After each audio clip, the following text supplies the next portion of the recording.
करके 1 लाख हेक्टेयर से भी अधिक जमीन पर जो है ना पानी आज की तारीख में फैला हुआ है।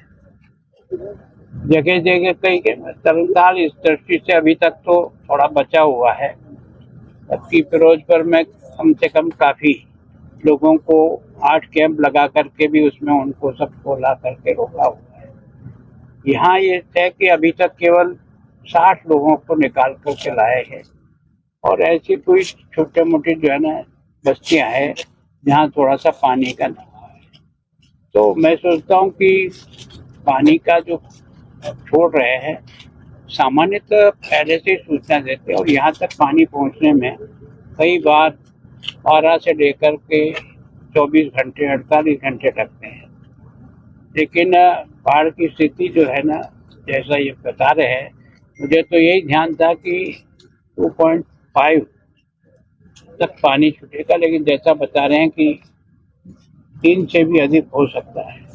तो निश्चित रूप से इतनी पानी की कैपेसिटी हमारी इन नदियों की और है नहीं, तो फैलाव निश्चित होगा। तो सबसे ज़्यादा इस समय जो नुकसान हो रहा है वो खेती को हो रहा है, क्योंकि यहाँ प्लेन एरिया होने के कारण से खेत जो है कई, और जब 3 दिन 4 दिन किसी खेत में पानी रुक जाता है तो फसल तो 100% नष्ट हो जाती है। मैं सोचता हूँ इस सब का जो मूल्यांकन होगा वो तो पानी उतरने के बाद ही इसका सही होगा, लेकिन इमीडिएट राहत की दृष्टि से सब जगह कैंप लगाने की दृष्टि से, बस्तियाँ खाली करने की दृष्टि से प्रशासन ने इनको बता रखा है। तो मैं सोचता हूँ कि यहाँ वो समस्या नहीं है जो फिरोजपुर में है। फिरोजपुर में कई तरह की समस्याएं जो है वो बॉर्डर के कारण से भी है, उसके कारण से भी है। और लेकिन सचेत रहने के लिए जैसा ही हम बता रहे हैं कि अगर कोई बांध है और उसमें किसी प्रकार का कोई नुकसान हो जाता है तो बहुत बड़ी स्थिति है। तो मैं सोचता हूँ समय के पहले हमको जानकारी तो मिल गई है कि 3 लाख से पानी छोड़ा जाएगा, तो निश्चित रूप से उसकी तैयारी प्रशासन कर रहा है। हम चाहते हैं कि हमारी तरफ से, सरकार की तरफ से किसी प्रकार की इनको कोई आवश्यकता हो तो निश्चित बताएं। आज मुख्यमंत्री जी भी इधर ही है, मैं भी इधर सभी जिलों में भाई रोड ही निकला हूँ ताकि मैं देखता हुआ ठेठ पठानकोट तक जाऊँ।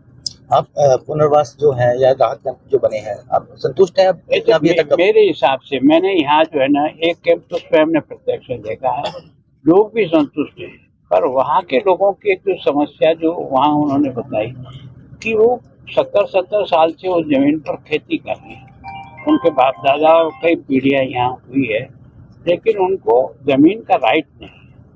उसके कारण से सरकार का जो भी लाभ मिलता है उससे वो वंचित हो जाते हैं।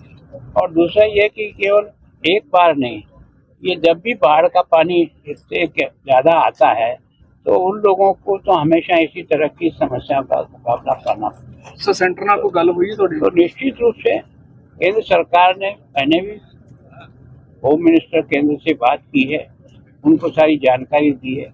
उन्होंने भी कल जो है वो जम्मू कश्मीर की तरफ से आने की चाह, मौसम ठीक नहीं होने के कारण से वो वहाँ से शायद निकल नहीं पाए।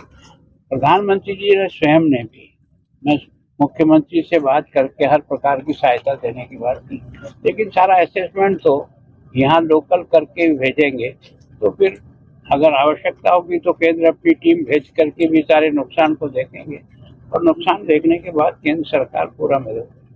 सर सीएम साहब 60,000 करोड़ ਮੰਗ ਰਹੇ ਆ ਸੈਂਟਰ ਤੋਂ, ਕੋਈ ਅਜਿਹੇ ਦੇ ਵਿੱਚ ਤੁਸੀਂ मैं सोचता हूँ कि जिनकी मांग है उसका एक तर्क के साथ होगा कि ये इतना नुकसान यहाँ हुआ, तो निश्चित रूप से केंद्र की टीम भी आकर के इस चीज़ों को देखती है, फिर उसमें से जितना कर सकते हैं करते हैं पहले से।